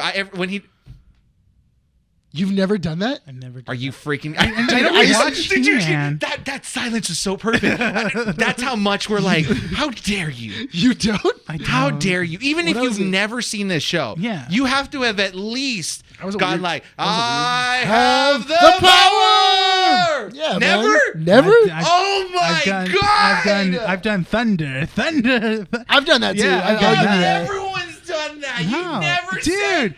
He-Man never. Did you get out of your chair to do this? Look at it. Disappointing. How are you disappointed? But Not my father. My father's disappointed in me in different reasons. Do it right now. What? Move on to the next topic. If I wanted to get this reaction, I'd go home. Jesus. Oh my God. Go ahead. I want to hear your best by the power of Grayskull, and then I have the power. I'm supposed to say by the power of Grayskull. So he pulls out his sword and he goes, by the power of Grayskull, I have the power. I'm letting you know right now, you are in the red because you are screaming your ass off. Because that's how it's supposed to be. I understand that, but also this has to be always in the red. But you also have to make this so that way, I don't know, it's audibly like possible for someone to listen to it. Like it's a thing where like people don't like when you scream in their ear. Oh, it's too late. This entire podcast is me screaming. I've had like 3 screaming matches. I kind of expected Brian was going to get to the point. You know what I'm actually more surprised about? Yeah. I'm more surprised that you didn't get into He-Man when they had remade the series in the 2000s. Oh. No, I you know what? I never got into that. That's the thing, because I never cared for He-Man. I was, like I said, I was more into Thundercats. Okay, can we stop distracting him from doing it? Let's go. Come on. Right. Give us your best one. So much pressure. Nick, go ahead. No, you do it, Nick. Go. Huh? Give us your best one. My best He-Man? Yeah, your best by the power of Grayskull. By the power of Grayskull. Okay. I have the power! That was pretty good. Solid. It's solid. I was trying to make it cinematic and everything. Yeah, it's because I'm awesome. All right. Anyway. What if I added the music in the background? You gotta do that now. Oh no! No, copyright. Can we? No. Don't we get copyrighted for that? No. I don't know. I doubt it. We'll find out. We'll find out. All right. Let's try it. If you don't do it, we don't move on to the next topic. Okay. By the power of Grayskull, I have the power! That was beautiful. That's awesome. Good job. That was good. Cool. I liked it. That's great. I liked it. You have to admit, you're a little hard. Got a semi. You gotta, a little chub. You know, honestly, you know what but you know what I thought would have been really interesting? Yeah. I thought it was a thing because I thought Kevin Smith was going to do it. I was actually really surprised. Come on, he should have. I thought he wasn't going to do it, and I thought it was going to be Adam comes back. Mm-hmm. he tries doing it, and he's Nothing no happens. longer. And he is no longer. That's the what I champion. thought, honestly, because okay. And I thought it was going to be. I'm watching episode 5, and like the way that they set up Adam coming back. When the whole mentioning of like, oh, if you leave, that's it. You don't come back. I'm like, well, something's gonna happen. Well, not only that, but also they also say there will always be other champions. Yeah, that little note as well too. I was noticing everything that they were setting up and stuff, and the way that like, oh yeah, they were all relying on Adam to do it, and the pressure right there to do it. I thought this exact same thing. As soon as he said it, nothing was gonna happen. Then it started happening. It started happening. I'm like, I guess. I mean, I guess he's still worthy, so it's fine. I think because the show sets it up where it's like, okay, we can evolve without Adam or He-Man. Exactly. Well, they did it already. Yeah, that's the thing. But that's the whole point of the show. And to kind of have him come back at the end of episode 5, like as He-Man, I was kind of like, I felt like they were gonna do more with it. Well, he's well now somewhat dead. I mean, somewhat dead. dead. He could still come back. Yeah, still but survive. but it could be like how Nick said it, where maybe Kevin he's Smith he's is no going to longer- Kevin Smith us again. He-Man is dead, but Adam's still alive. Oh, Yeah. okay, yeah. Yeah, I'll give you That would be cool though. That's the thing. He's going to come out injured and say, "I can't wield the sword of power." Therefore, it's going to be see- Tila. Wait, could you imagine if they go back to Adam, they heal him, and then he's like, I can't walk. No, That'd be I crazy. automatically that's what I first thought. Like, Like, that'd be crazy. why are you laughing? That's actually a no, genius because I'm way. just like, You're a yeah, monster. That's gonna, You're just like, Adam's a cripple. yeah. Like, what is Like, wrong he's- with you, he's you a monster? white blonde boy. He has everything. He's rich too. Take away his legs, his privilege is gone. Oh, God. All right. How dare he be a king No, with no, no. You know what? legs? Hey, so do this. We're going to clip this part of the podcast and we're going to put it on TikTok or wherever Yeah. you can tag Kevin Smith at. Yeah. And just put on there, He-Man's dead, but Adam's still alive. Yeah. And then he'll watch that And or then, he'll at the, listen to it and and then be at the like, very bottom, go like, oh, either that or take away his fucking legs. Take away his legs. why do you cuss? because we're at an hour and 6 minutes, and I thought let's make it hard for you. Oh my God. Okay, moving on. Just like Skeletor stabbing Adam before he turns into He-Man, I'm going to stab this topic and move on to the next one. You have 10 minutes. You better make it quick. He's used to making it quick. Thanks for that. Knee slapper. And he came. That reminds me of remember the TikTok I said about the guy talking about Paul Walker as a bad actor? Yeah.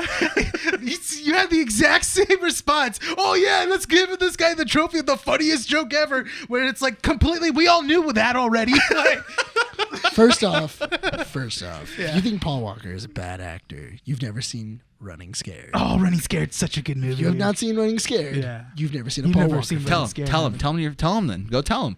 Get that podcast on here and be like, hey, if you're thinking Paul Walker's a bad actor, then this I already movie- said it. really- I already said it, dude. I Tell him know, to his but face. Call him out right now. I love how Brian's getting mad right now.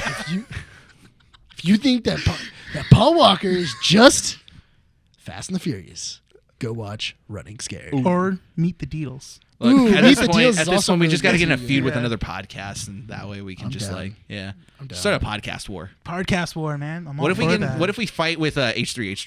Can we do that? Well, that would give us so much traction. Exactly. What do Yeah. we? I mean, what do we that's call what Trisha Ethan on? Paytas does all the time. Oh, there you go. Right? We can just You can always just We could do be the Trisha Paytas of podcasts. or Bobby Lee's podcast. Bobby Lee's I love Bobby Lee's Dude, podcast. Bobby Lee will murder us. That's fine. At No, least I it'll be mean, like, funny. I gotta show you a funny clip. No, I mean from like his literally, podcast on literally, TikTok. he'd murder us. Like That's fine. At least it'll be funny. Like I've met Bobby Lee once, and that's not okay. Like that guy, That guy's he's that guy put his Nick he's has gone through problems some with stuff. Bobby Lee. dude. That guy put his asshole in my face. Like like Bear or just like yeah, like Bear. how? Okay, you have to talk about this.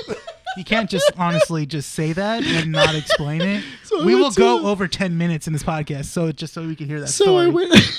So I went to go see Bobby Lee live, and when we were there, Just him, right? it was It was like his, he was doing a night at the Ice House. oh, okay. He was doing a night at the Ice House, and then my brother, and a couple of his friends, and a couple of our friends, we got in the front. Yeah. We got in the front row. Bobby Lee's there, and he calls people up. He was like, "Who would like to come up?" and everything like that. I'm going to do something and everything else. And he goes, and then so I raise my hand. Bobby Lee calls me up, and he then proceeds to strip and take off all of his clothes. Yeah. And basically wearing, and like he then gets his tidy whities and like puts them like a thong, Ooh.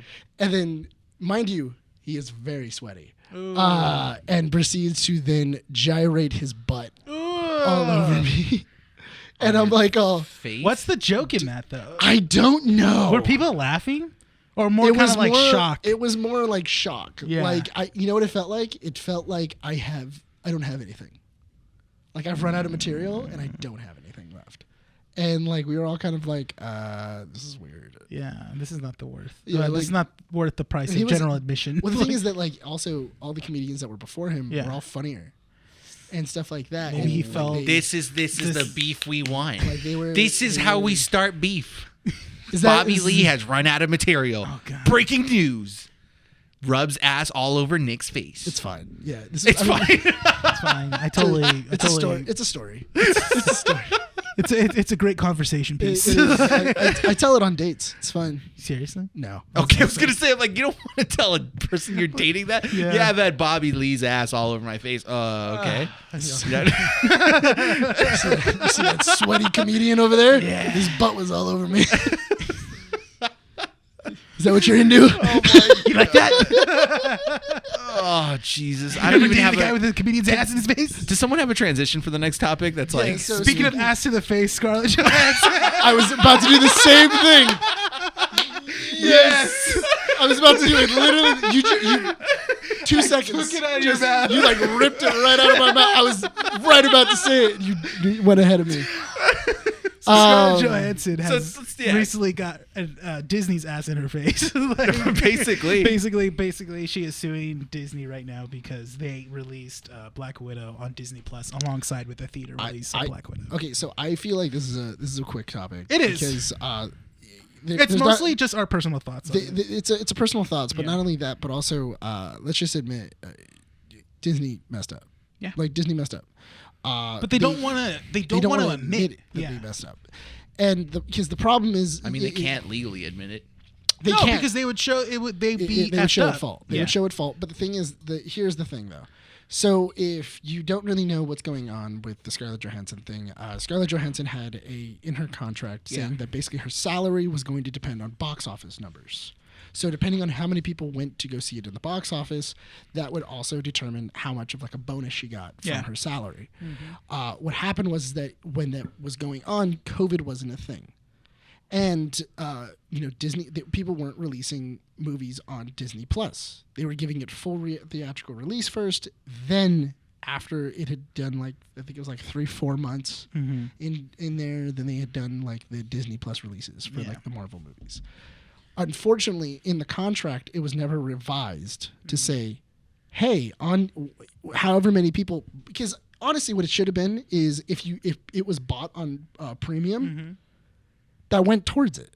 That's the It easiest should have thing. gone towards it. Yeah. Like it should have counted. It should have been by default, like already, like okay, if we're not gonna, if we know we're not gonna get a good theater release, numbers, then we'll give you the numbers for whenever it's bought on Premier Access. Yeah, just to give her Something.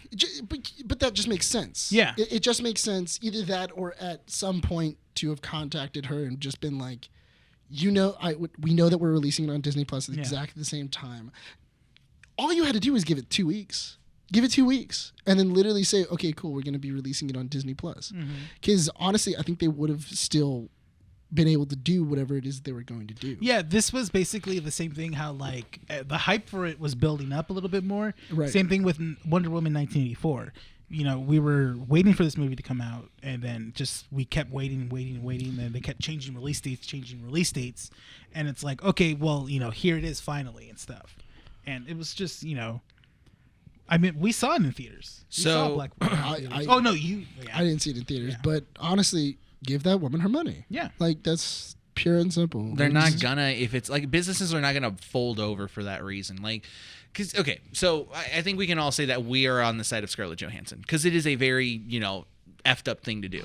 It's very messed up. You know, no one would have anticipated a massive pandemic that would have shut down the entire country and stopped, you know, the distribution of this movie to happen, especially with that kind of clause in her contract. Yeah.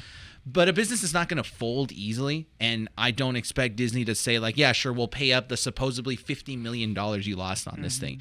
Do I think it's a crappy thing to do? Of course, 100%. But what's kind of strange to me is that the kind of support that Scarlett Johansson is getting, it's like a 50-50. Right. Even when, because even, what's her name from Cruella? Emma Stone? Emma Stone, she's thinking about suing.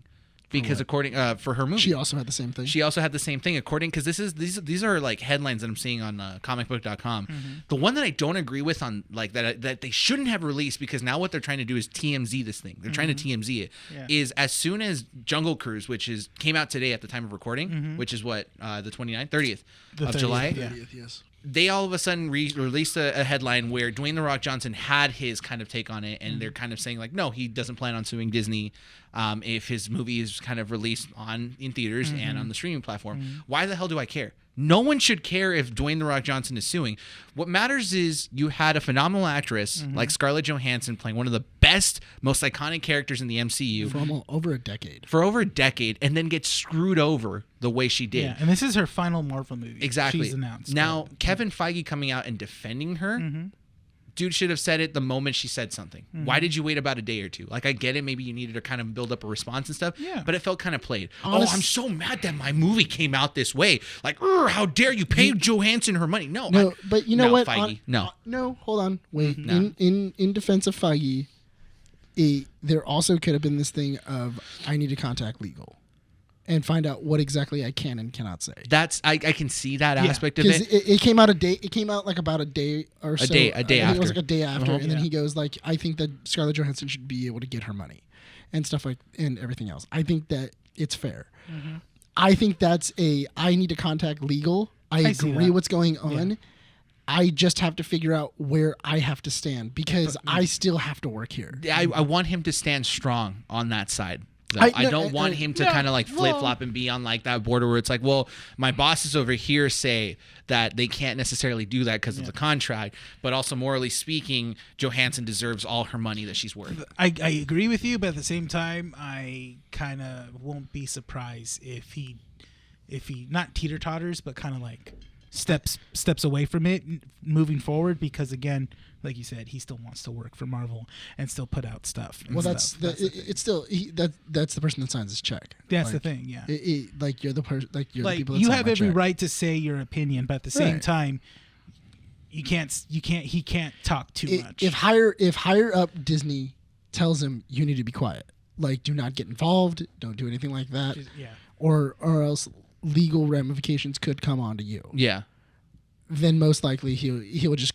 I don't think he'll back out. He'll back up on it. And he just won't say anything. I think he'll just stay quiet. He'll have an official statement, and that's it. And then basically Disney will say, if anyone else asks about it, just say you've made an official statement. Yeah, about it. I refer to my official statement. So my next question about this kind of topic is that it's so weird that all of a sudden this started to come out. And again, maybe it's because of that whole legal aspect where Johansson couldn't say anything for like the months or the couple weeks that the movie's been out, and all of a sudden she's like, now I'm going to announce that I'm going to sue Disney for this. Her movie came out now she's done. Yeah, that's exactly. She's like, okay, well, I deserve more money. I think her contract's like officially over. It is, yeah, because Black Widow's her official last film. Yeah. Huh. So you think it's a contract that held her back from saying anything until now? Of course, yeah. I think it was probably a gag order. There was probably a gag order on the actual on the suit that Disney had put on, because how Disney bad does not want any think about controversial how bad stuff at all while you're in contract. Well, not only that, but also think about how bad that would have been if while the movie is coming out, week of, and then you find out that Scarlett Johansson is suing.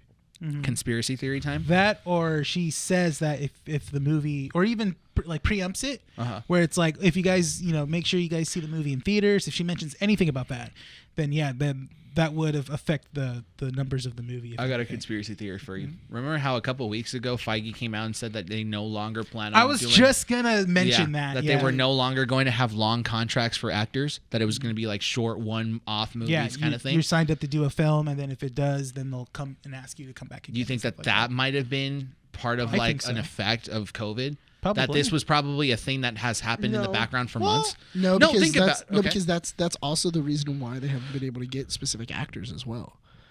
Like Joaquin Phoenix was, what was it like in the very beginning when Joaquin Phoenix was first talked about to take on That's Doctor right. Strange? Yeah. he didn't sign on because he said I don't sign on for multiple movies, and then they were very very like strict on it, basically going, if you're signing on for Doctor Strange, that means that you're signing on for 5 movies. That's what happened with Jensen Ackles with Hawkeye. He was originally supposed to be Hawkeye, or talked about doing Hawkeye, but he says I can't do multiple movies because I'm doing Supernatural. He wants to stay close to his Supernatural family that helped him boost his career. Well, and also it hadn't finished yet. Yeah. And he didn't want to leave because he knew that if I go do this stuff, It's going to conflict. Over. Yeah, it's not only is it going to conflict, but also the show's going to die. It's going to be over because it's literally a show of them too. Them too. They both need to be here. Yeah. And everything else. That's why I'm super excited for him to be on The Boys. He's going to be super cool to be kind of like just like a jerky Captain America. It's going to be so cool. Soldier Boy. That's Yeah, what he is. Playing Soldier Boy. But just kind of going through that, I think that's that might be a new reason on why they're doing it. I don't know, man. It's just so weird. It's a weird line that Disney has now drawn. I wouldn't be surprised in future contracts though if they do keep on doing this Disney Plus thing. They start changing stuff. I doubt that they're going to continue this Disney Plus thing because it hasn't been the positive kind of like. So the only show that's gained a traction or even good response even when it's over is Loki. I've heard mixed stuff about Falcon Winter Soldier. At least customers here, some people loved it, some people didn't care for it. Same thing with WandaVision. WandaVision was great, but then I don't hear people like, oh yeah, like it's super great, or like I'm rewatching it again, because it's not really a rewatchable show away. At least. Well, that's why they're one and dones. Yeah, at least with Loki, you can keep. I've rewatched Loki like 3 or 4 times now. Because it's such a good show. So that's the thing, is that with the Disney Plus series, I see them still moving forward with it for the next coming year, just because it's been something that... Well, COVID's on the rise again. That's the thing. So that's the only thing they can do right now. But is it going to stick? I don't think so. I don't know. I'll see by next year. You know what? Honestly, it's hard to say, just because there are some movies that I know are getting more play because I have like a couple of friends or family members who have like 6-7 kids and stuff like that, or like they have. So what they've been doing is they've been going, okay, cool, we're gonna get like for Lugo, they went. Yeah, I mean for Luca. Yeah. For Luca, I still haven't watched that. Yeah, for Luca, Luca, it's a great one. Yeah. Okay. But for Luca, what they did is they basically got the cousins. Mm-hmm. They went, they got dinner, they did everything like that. They showed up at the house. Everybody kind of made an event out of it. Yeah. One of them paid the $30, and it was like 8 or 9 people watching the movie and everything else. And they were like, that was way cheaper. Like than us going to the movie theater and spending $100. That's true, and I think maybe it could be a generation thing then, because we love going to the movie theaters. Yeah, and then this generation now, it's much more easier to to watch something on a streaming platform. There's a conveniency to it. Yeah, because my niece loves to watch everything on Netflix and on Hulu. Now she's on Funimation. She's watching My Hero Academia a lot now. Good. Yeah, she's becoming a little weeb now. I've showed her like other like animes, and she's like, "Oh, okay, yeah, I'll watch that." Like I told her about Full Metal Alchemist. She goes, until her favorite character dies. I watched the TikTok where it's like a kid's cry is like it's my favorite character just died. I'm like, dude, oh man, it gets worse. Trust me. Oh my god, you don't want to get into that world, man. But again, she's used to watching stuff on streaming platforms now. Well, so like whenever the new Disney movie comes out, my dad's paying the $30 so she can watch it. She watched Cruella like 3 times and she loved it. But that was cheaper. Yes. But it was cheaper. She's watched it 3 times. Yeah. But think about it in the end. It was in the end. Yeah. She watched it 3 times, and in that case, you guys would have had to stop what you were doing, call out of work, or take her to the movie theater, pay the gas to go see. Pay the gas to go see it. $20 pay 20 the snacks and stuff. At least 20. Yeah. At least $20 for you guys to go see it because one for you, one for her. So at least $20. Pay the snacks. So it's probably like $30-$40 depending on what exactly it is. Yeah. You guys sat down and that's 3 times. That's $120. So I'm scared and I'm still hesitant on this because we all come from a generation where like, okay, I'm going to put it into video game terms. Okay. So in terms of like video games, we grew up on like, single player couch co-op kind of stuff, right? Then the online, world was introduced to us and we then had to pay a subscription if you were on the Xbox kind of thing, right? To keep playing online. We're used to the landline. Yeah, the landline. And then we went into the subscription based model and that was, a little bit controversial when it first came out. I remember that, yeah. And then, then we adapted to it. We were okay with it. Modern Warfare 2 was fun. The wild west of the internet where, things could be said and there were no repercussions. The yearly subscription, you save a lot of money. Okay. Now, do you remember what Mass Effect 2 did? The Cerberus network? That was a paying battle pass or whatever? You could not unlock any of the extra. You couldn't unlock any of any extra content. It was like behind a paywall, essentially. Yes. So, like it was coded into the disc that there was extra content. So basically, like, okay, even though you have the game, you bought the game, and then you pay for the online live exclusive, but then you have to pay another paywall, to enter into getting the content, and then playing online on top of that. It's like telling you, Rene, you're allowed to drink your water bottle, but only about halfway of it. Then you have to give it back to me. What? You want the rest of it? You got to pay me $5. Oh. Yes, you do. No, but that's what it was. Yeah. And so that kind of started this whole controversy about how you should be paying for certain subscriptions and stuff, which then gave way to battle passes in games. So that's the way I see it, is that this early method of like streaming, where you have movie being released in theaters and then kind of doing the same thing streaming wise but behind a $30 paywall, you have to refine it still. It's only within a year. I hope that it gets refined in a positive way, not in a way that affects the consumers negatively. Like, because of the Johansson suit, now we're going to have to start charging people $50 to watch it streaming because we can't afford contracts like Johansson's again. We gotta put in more money. But we can pay other people. Well, the thing is that this whole like streaming thing, it's not new. AMC, I think 5 years ago, already started talking about would it be okay? Like, would people be interested in if we had a box? It was called the AMC box. Mm-hmm. And then basically what you would do is you would pay, I think it was like $50 a movie, and then you could play it. You would play it for like a week. Yeah. Like you would have this rental for a week. Mm-hmm. And then everybody was like, no, it's dumb. Yeah. Like, why would I do that? Because I'm paying these $50 and I'm not even, what happens if the movie's terrible? Yeah. I'm not gonna get my $50 worth. Mm-hmm.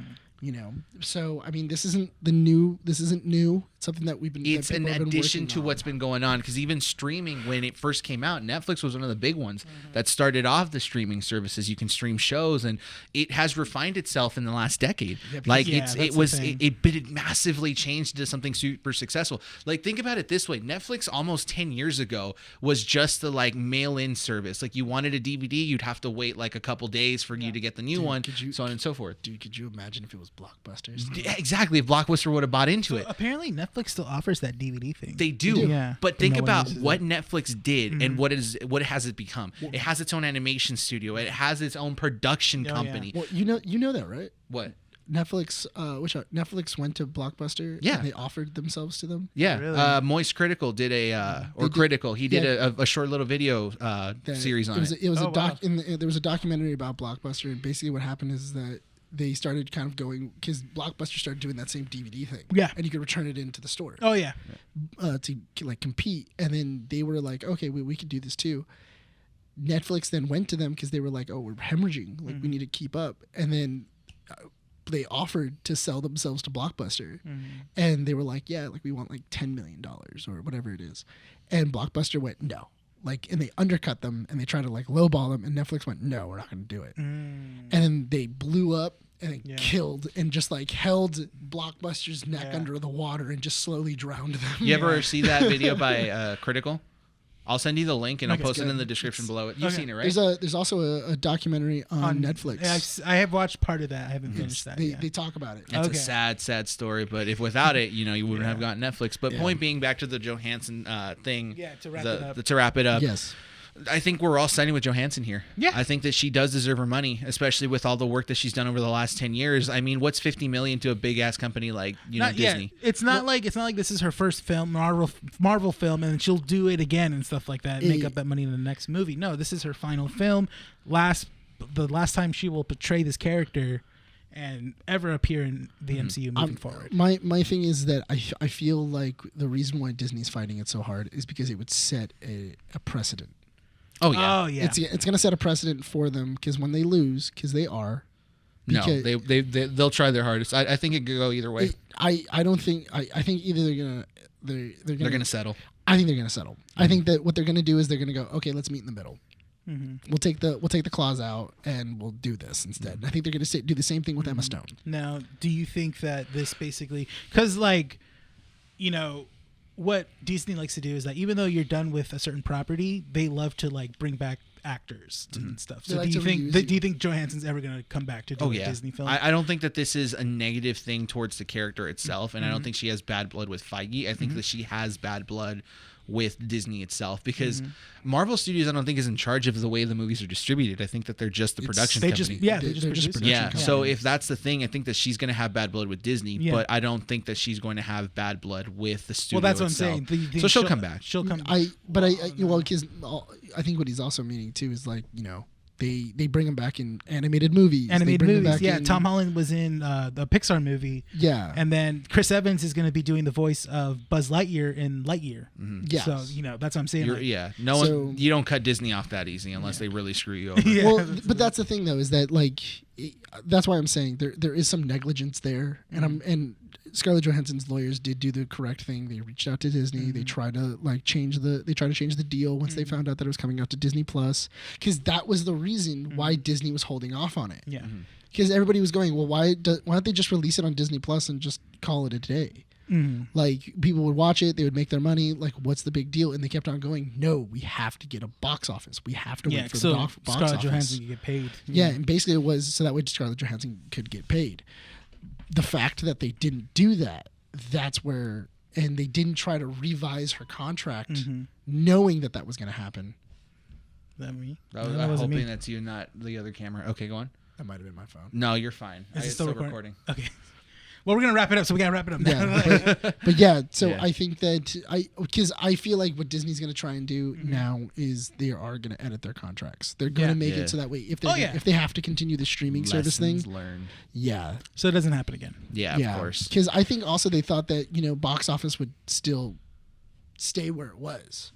Because also, who knows how many people were going to go to the box office, especially during this, especially during COVID. What 10 people went to go see it? Didn't the movie already make over 70, 80 million or something like that? I think it's already made its budget. Yeah, it's already. No, I don't. I think that movie's hundreds of millions of dollars, and I think it only has made a fraction of it. I don't think it made it. No, I'm talking about in general, with watching it in both box office and Disney Plus premiere.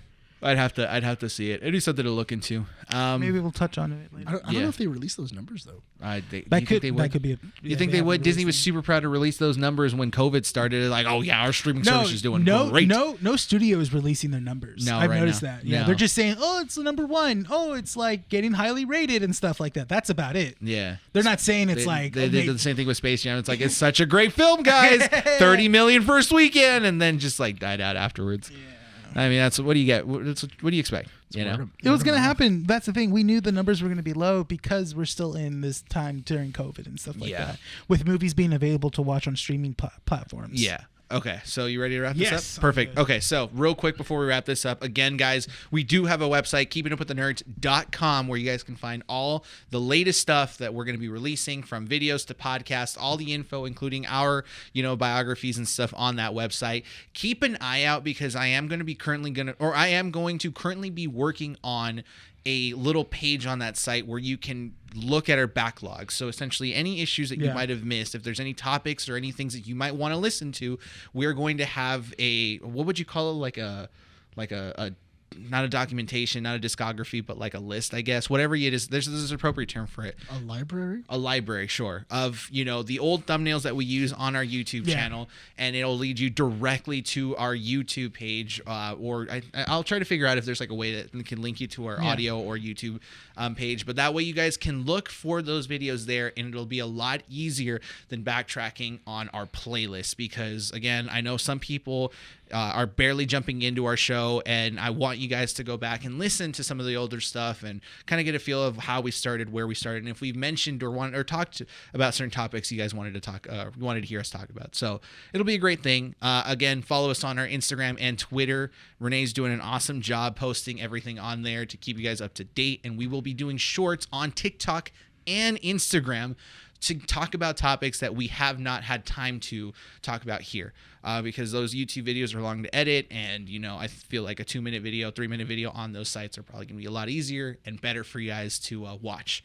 Last bit, if you guys are listening to audio platforms on Google Podcasts, Apple Podcasts, Spotify, any of those, Podbean, if you're on Apple Podcasts, give us a review. Let us know what you guys think. And other than that, before we wrap it up, thank you guys for listening. We really appreciate your guys' support. If you guys haven't followed us on YouTube, go hit subscribe. Let us know what you guys think and comment on the videos. Like them. Like them, share them. Make sure to hit that bell. Yeah, of course. Yeah. We love you guys. We love the support. We love the feedback. Come and visit the store. Come and visit Renee. Let her know what you guys think, and let us know what you guys think. Hit us up on our socials as well. Everything will be in the description below on Spotify, on the description there, wherever it's at. So, yeah, follow us, guys. Let us know, and thank you. With that said, Renee, let's go ahead and wrap up the show. All right. This is issue 58, right? 58. Got it. This has been Keeping Up with the Nerds, issue 58. My name is God damn it! One more time. All right, cut it, and go. This has been Keeping Up with the Nerds, issue 58. I'm Rene. This is Brian. And Nick. Recording at Undercity Comics in Whittier, California. We want to thank you, everyone, for listening to this issue, and hope to see you all